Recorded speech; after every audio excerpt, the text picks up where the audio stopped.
civil rights of individuals are more important than your personal religious convictions. That when you decide willingly to open up your doors as a small business or any business, you have an obligation to the law not to discriminate against any group based on their race, religion, or sexual preferences. However, in my research, I've discovered that I was wrong. You not only have the right to stand up for your religious convictions, you have an obligation to stand up for your religious convictions. So then let's look at marriage. Marriage is more than a time-honored tradition. It's not a contract between a man and a woman. It is a covenant between a man and a woman. This covenant is sanctioned by God. The Word of God explains what marriage is. It was the result of creation of Adam and Eve. And from the very beginning, the book of Genesis explains that the creation of man and woman, how God brought woman to man, bone of his bones, flesh of his flesh.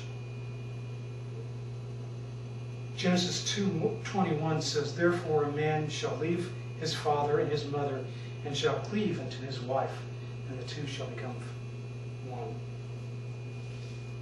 In the article, Foundational Truths Regarding Marriage, Wayne Jackson quotes a prominent anthropologist, the late Dr. Ashley Montague.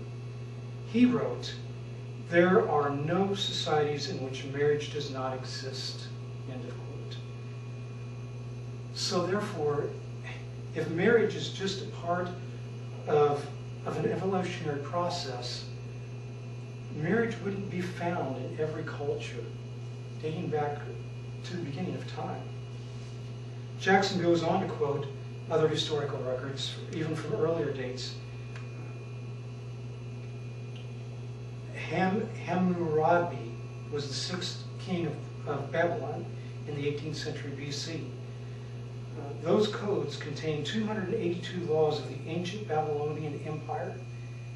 Laws 128 through 161 deal specifically with marriage. Jackson said, according to Jackson, there just simply doesn't seem to be a time in history that marriage wasn't part of the human existence.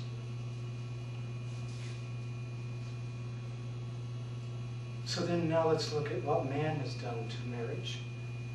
Man has legalized marriage. They've made it a contract between a man and a woman. And even as of late, the state and federal governments are even changing that definition of traditional marriage.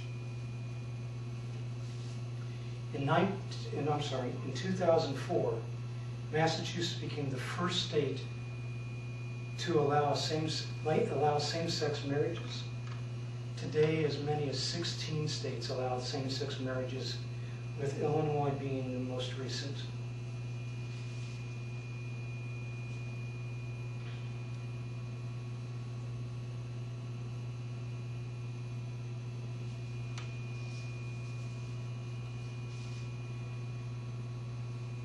A recent example of this legislation was from Albuquerque, New Mexico. A young couple owned a photography studio, and they were approached by a gay couple to do their wedding photography. They refused based on their religious convictions.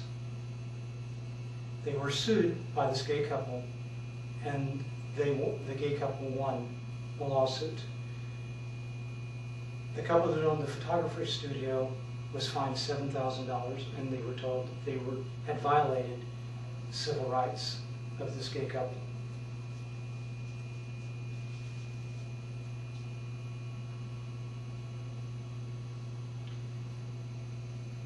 In my conclusion, I just wanted to state that I believe we've established what marriage is. It's a covenant between a man and a woman established by God. That in man's attempt to protect all individuals, they've passed legislation that usurps the Word of God. So do we have, as Christians, do we have the right to hold on to our convictions? Are we called to stand up and be counted, even in the light of persecution? Are you a light in the world? Do you embrace the plan that God has set before all of us?